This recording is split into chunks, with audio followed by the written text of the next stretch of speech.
Magandang araw po sa inyong lahat. Ako po si Maria Francesca Elijah Salas na nagmumula sa ika-4 na baitang. At ngayon po ay tutuklasin at aalamin po natin kung ano-ano ang mga paraan upang makamit ang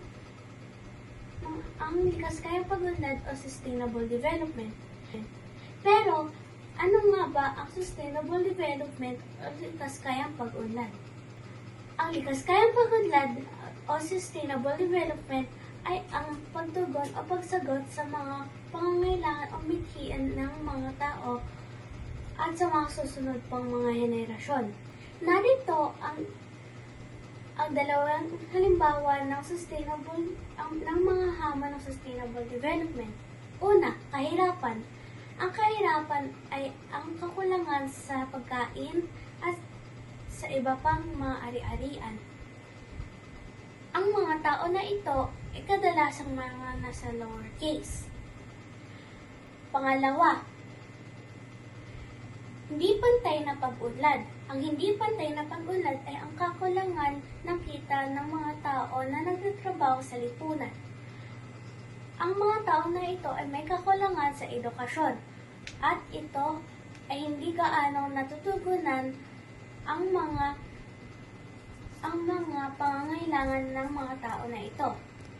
Pero, ano nga ba talaga ang mga paraan upang makamit ang sustainable development o likas kayang pag-unlad? Narito naman ang 5 halimbawa ng mga ito. Una, huwag magputol ng mga puno upang meron pa tayong shield or cover pag may parating na bagyo.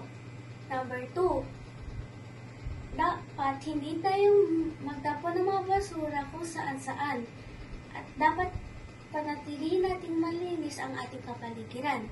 Pangatlo, tuparin o sundin ang mga batas na ipinatubad ng gobyerno o local government. Pang-apat, dapat huwag magsayang tayo ng mga likas na yaman na pinagpaguran ng mga tao na nagtatrabaho.